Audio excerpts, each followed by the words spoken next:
Em 2017, Dark chegou lá na dona Netflix pra furar a bolha de Hollywood com uma história complexa, né, cheia de teorias da conspiração, viagens no tempo, paradoxos e parentescos esquisitos também, né, em que a mãe é filha da própria mãe e o menino pega a própria tia porque ela é irmã do pai dele, que sumiu quando ele era pequeno, e 5 anos depois, os criadores da série, o Barambo Oda e a Yanti Frieza, resolveram voltar pros streamings com 1899, que segue a mesma vibe, né, o mesmo DNA de Dark, trazendo também uma trama misteriosa, uma cambada de personagens e uma reviravolta chocante que rema contra tudo que a gente estava esperando. A série estreou agora dia 17 de novembro, tem 8 episódios no total, e se você ainda tá em dúvida se vale a pena ou não embarcar nessa viagem muito louca, fica aí que eu te conto a minha opinião sobre esse lançamento, sem spoilers.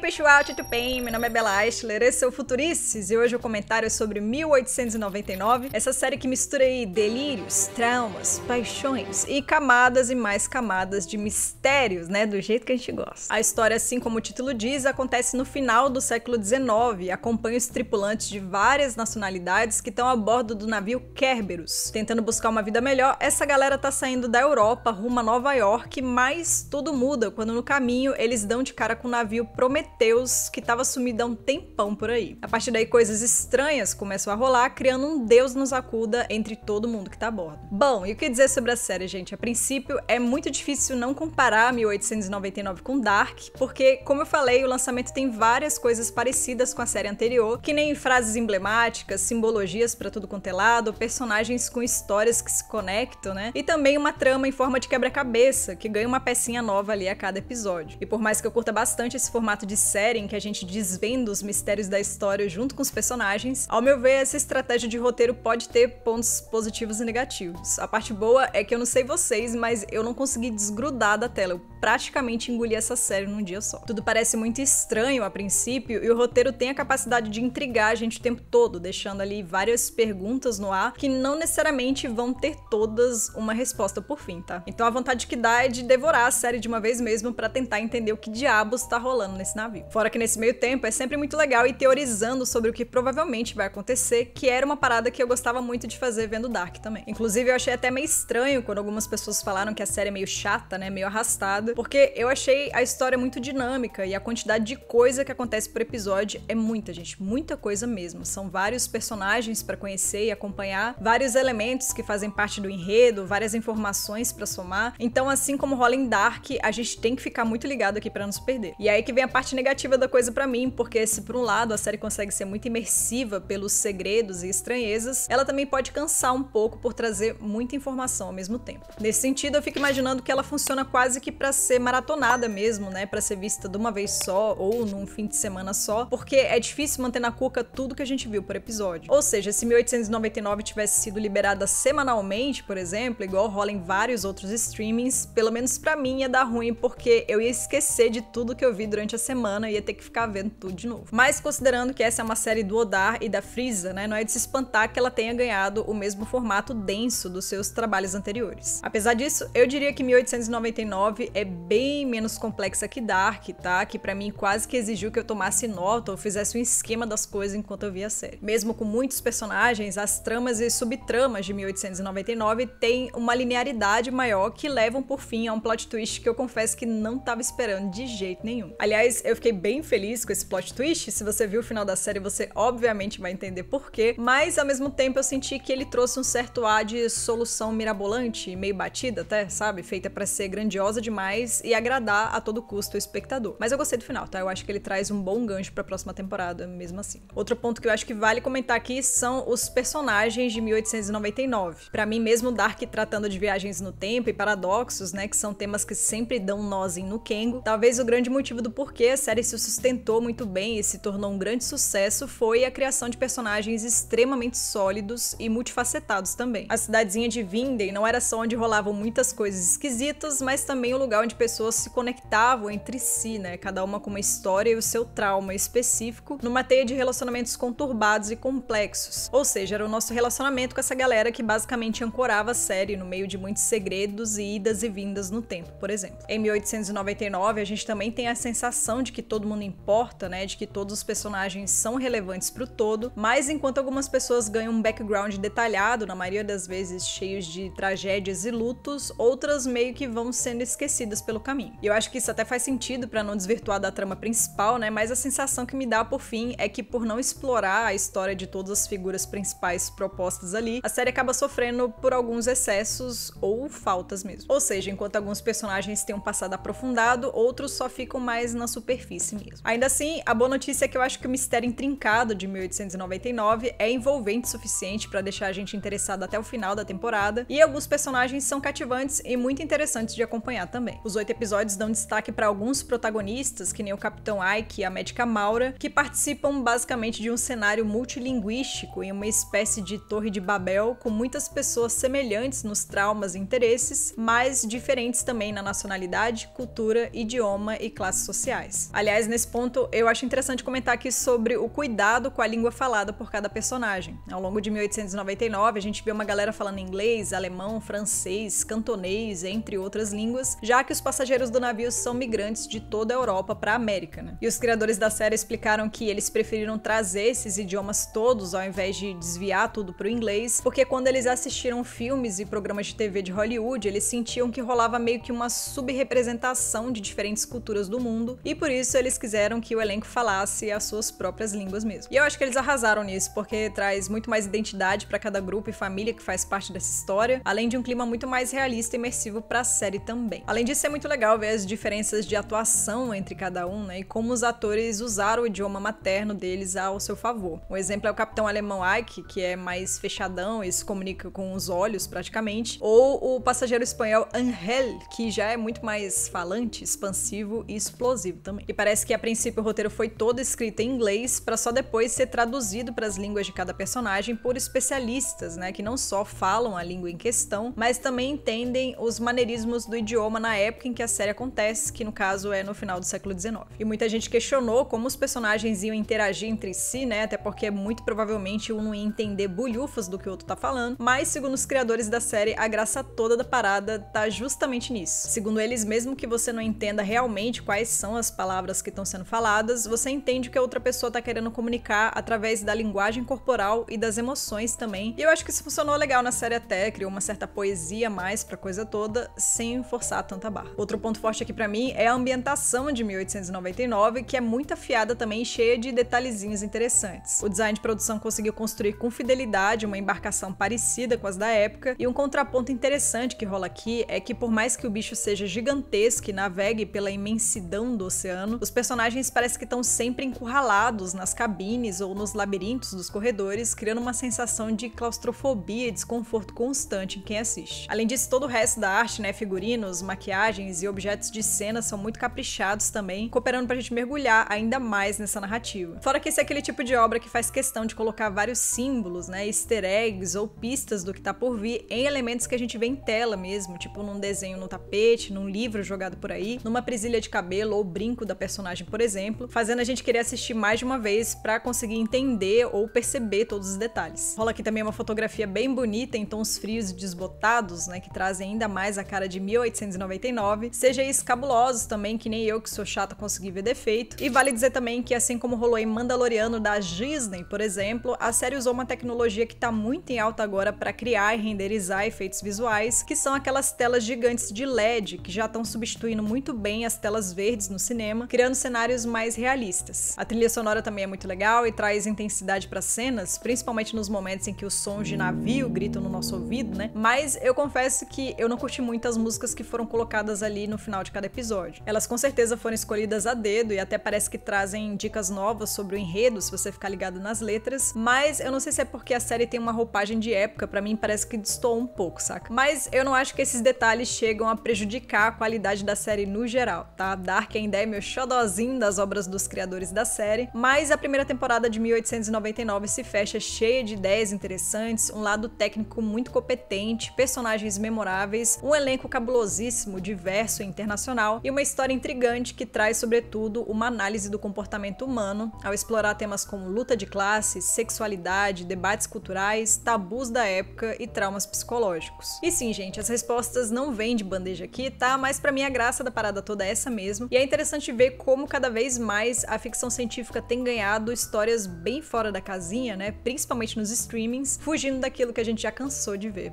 ainda bem. O Oda e a Frieza falaram que, assim como Dark, a história já tá toda planejada em até 3 temporadas, e eu acredito que pros órfãos da série anterior, 1899 com certeza vai saciar aquela vontadezinha de fritar os miolos mais uma vez. Eu amei essa série, tô bem ansiosa para as próximas temporadas, recomendo sim assistir, mas eu quero saber de você. Você já viu 1899? Curtiu a série? Ou a sua expectativa ficou mesmo a ver navios? Me conta aí embaixo, e se você curtiu esse conteúdo, não esquece de deixar aqui o seu like e a sua inscrição para apoiar a gente. Um beijo e a gente se vê no futuro.